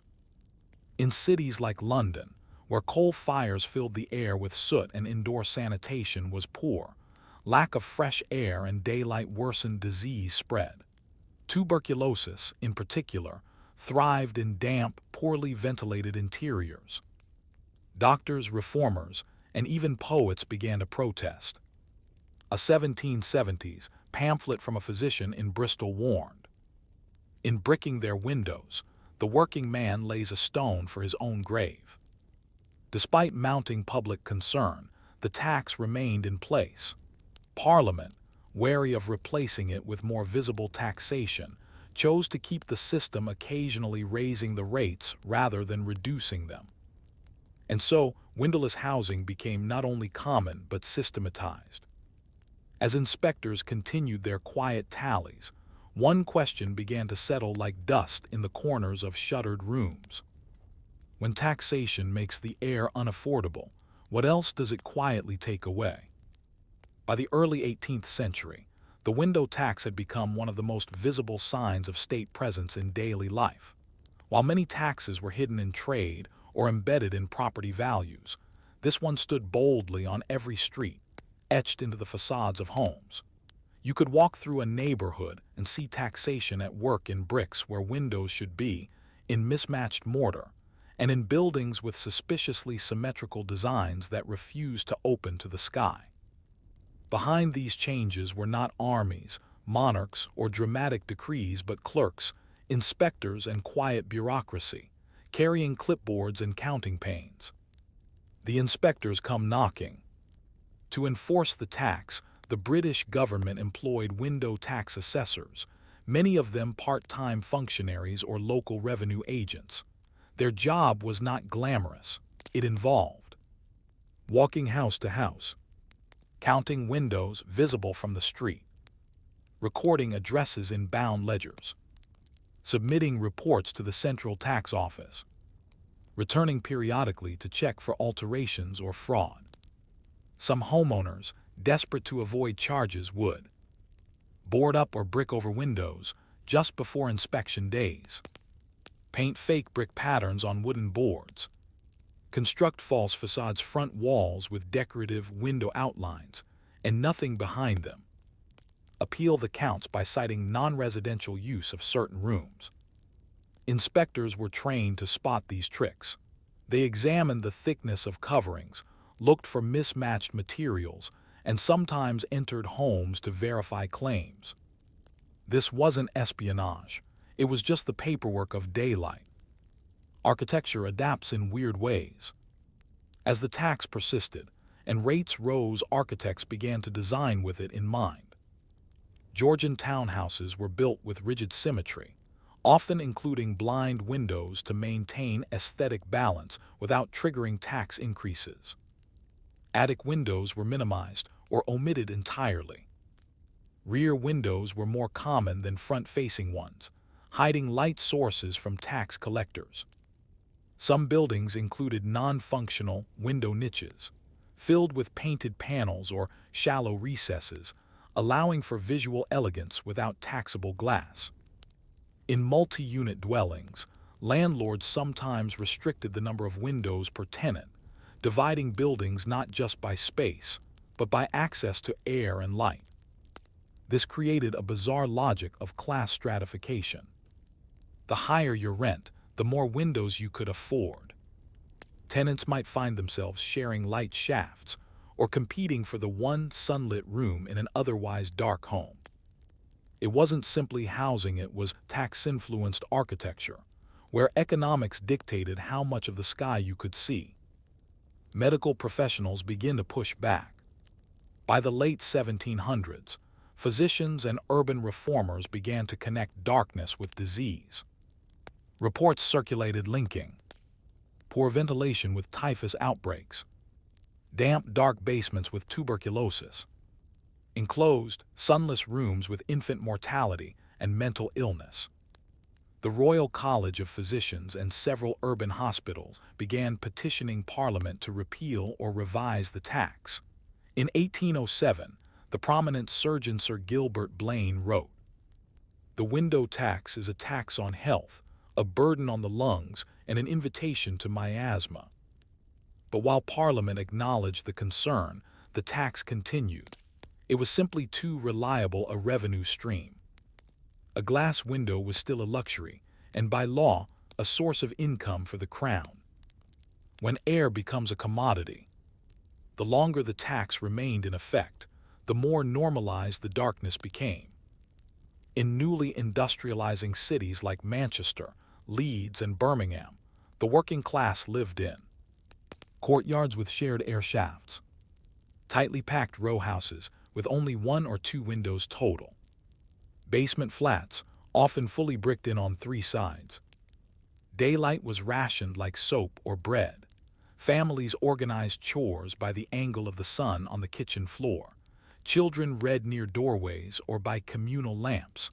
Some workers slept in windowless rooms that never saw dawn. In this context, air and light became currency. And while the wealthy and professional classes could afford full exposure open windows, light-filled stairwells, garden-facing parlors, the poor paid with their lungs and eyes. An expensive kind of charity. Philanthropic housing efforts in the early 19th century, especially by Quaker-led organizations, faced a dilemma: build homes with proper ventilation, or reduce taxes to house more families. Some reformers petitioned for tax exemptions for model housing projects. Others paid the tax in full to make a statement. A few worked around the system by using shared light wells, translucent internal panels, fewer but larger windows, maximizing daylight per pane. These small innovations marked the beginning of modern architectural design for health and well-being, but they were born not from aesthetic theory, but from tax constraints. A tax in decline but not yet dead. By the early 1800s, criticism of the window tax had become routine. Newspapers mocked it as a tax on the sun. Landlords lobbied against it, arguing it reduced property value. Doctors testified to its link with respiratory disease. The public grumbled, especially in smoky cities with dim, soot-choked air. Still, it took until 1851, over 150 years after its creation, for the tax to be repealed entirely. And when it was, buildings began to bloom again. Bricked windows were reopened. Larger, clearer panes were installed. Glass technologies, long suppressed by lack of demand, advanced quickly. Urban architecture embraced light and openness once again. But the memory remained etched in the sealed openings of centuries-old buildings. A time when daylight was taxable, when air had a price, and when every beam of sun had to be justified to a clerk. By the time the window tax was repealed in 1851, it had been in place for more than 150 years. Generations of Britons had lived and died under its influence. Entire neighborhoods had been constructed, renovated, and repaired according to its logic. But once it was gone, the buildings remained, and so did the habits. It was a reminder that even the most seemingly minor taxes can outlive their creators, embedding themselves not just in ledgers, but in stone, wood, and brick. Now daylight was free again, but the world it shone on had changed. A nation rediscovers its windows. The official repeal of the tax was announced on July 24, 1851. The change came as part of a broader movement toward public health reform, sanitation, and transparency in governance. The repeal was celebrated in papers and pamphlets, with one London writer proclaiming, "At last we may breathe as we please." Almost overnight, construction began to shift. Homeowners unbricked sealed windows, eager for sun and air. Builders began adding larger panes, taking advantage of glass-making advances. City plans adapted to allow more natural light into homes and tenements. Architects embraced light-filled designs, using bay windows, transoms, and skylights. Glass itself, once a symbol of privilege, became more affordable and widespread, thanks to industrial processes like the cylinder method and eventually the float glass process in the 20th century. The repeal didn't just remove a tax, it unshackled a material revolution. Public health catching up to common sense. As homes reopened to light and air, doctors reported reduced incidence of respiratory infections, improved childhood development in urban environments, fewer cases of rickets and vitamin D deficiency, better mental health outcomes, particularly among the urban poor. Hospitals and schools, once dim and inward-facing, began to feature ventilation systems and wide windows.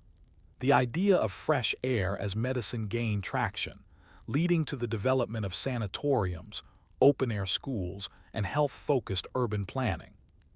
In a way, the architectural reaction to a repealed tax helped launch a public health movement.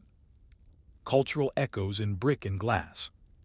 Even with its repeal, the window tax left permanent fingerprints on Britain's built environment. Today, visitors to cities like London, York, Bath, and Edinburgh still spot rows of bricked-up windows, perfectly symmetrical yet forever closed. Georgian townhouses with painted false windows, preserved for aesthetic harmony. Records in parish archives, where inspectors noted the number of panes per home. Architectural blueprints from the 18th century, with deliberate omissions to keep within tax limits. In modern heritage preservation, these features are protected not because of their beauty, but because they're evidence of policy made visible.